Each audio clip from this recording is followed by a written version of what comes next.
खुलुमबाय गासैनिबो दिनै मानगोनां चक्र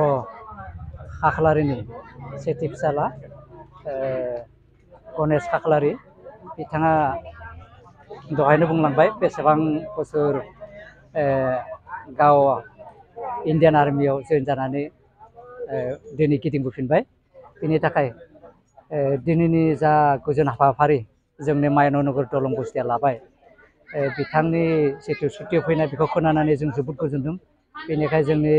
मायननगरनि गामि लोगोसे बिथां चक्रधर बिफा बिसोरनि गामि आरो लोगोसेनो हांख्रायजाना लाबोनाय बिसोरजों गोजोननानै दिनैनि बे गोजोन हाबाफारिखौ लानाय जाबाय दा बे समाव जों जोबोद खुसि बिथाङा जे आगोलबो गावनि गोसो खुसियै बे न'खरनिफ्राय ओंखारलांदोंमोन दिनै नुवाथारै इसोर आफा बोराइ बाथौनि अननायाव गोसो खुसिनो आरो गिदिंबोफिननो हाबाय बेनि थाखाय जोंनि गामिनि जानानै जों जोबोद खुसि आरो बेनि थाखाय जों बहुद साबायखर होदों आरो बेनि थाखायनो दहाय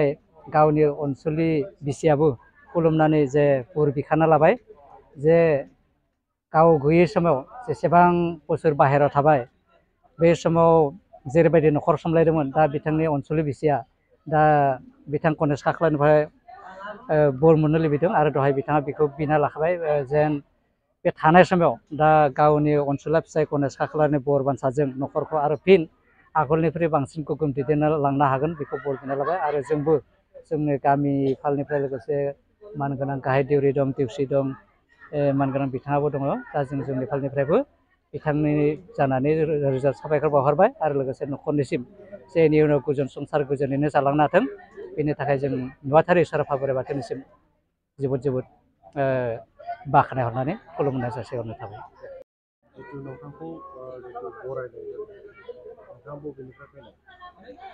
आं दा इण्डियान आर्मी ब्रिगेड अफ द गार्ड रेजिमेन्टनिफ्राय 21 बोसोर 9 दान 19 सान कमप्लिट खालामनानै आं भलन्टियार पेन्सन न'आव फैनाय जाबाय आं दा जोंनि सेन्टारा नागपुर कामतिनिफ्राय आं दा न'सिम दिनै आगान होबाय आरो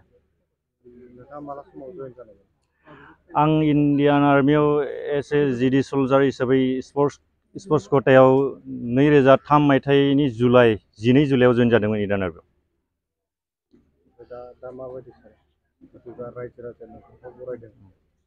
आंहा जोबोद गोजोननाय दं जेरैबायदि आं न'खरनिफ्राय आरो समाजनिफ्राय गोबां बोसोर बायजोआव थानाय दिनै आरो मोजां आफा इसोरनि अननायाव आरो रायजो राजानि अननायाव दिनै आं मोजाङै न'सिम सफैनो हादों बेयाव आंहा जोबोद गोजोननाय दं आरो लोगोसेनो रायजो राजानि बेबायदि गावसोरनि बेसेन गोसा समखौ दोनथ'नानैब्लाबो दिनै बेबायदि सान्दुङाव खस्थ' खालामनानै आंखौ बेबायदि गाजा गोमजायै बरायनाय हाबाफारियाव आंहा जोबोद गोजोननाय दं आंहा गोसोआव बुंनो जेबो न' वार्ड होननाय बायदि आरो इसिबां बहुद गोजोननाय दङ।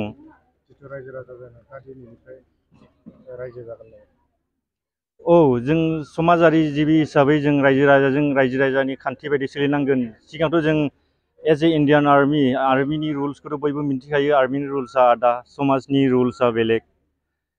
बेनिखायनो जों जेरैबायदि जाय जायगायाव थाङो जों बेनि खान्थि बायदि जोंनि मोनसे समाजारि खान्थिखा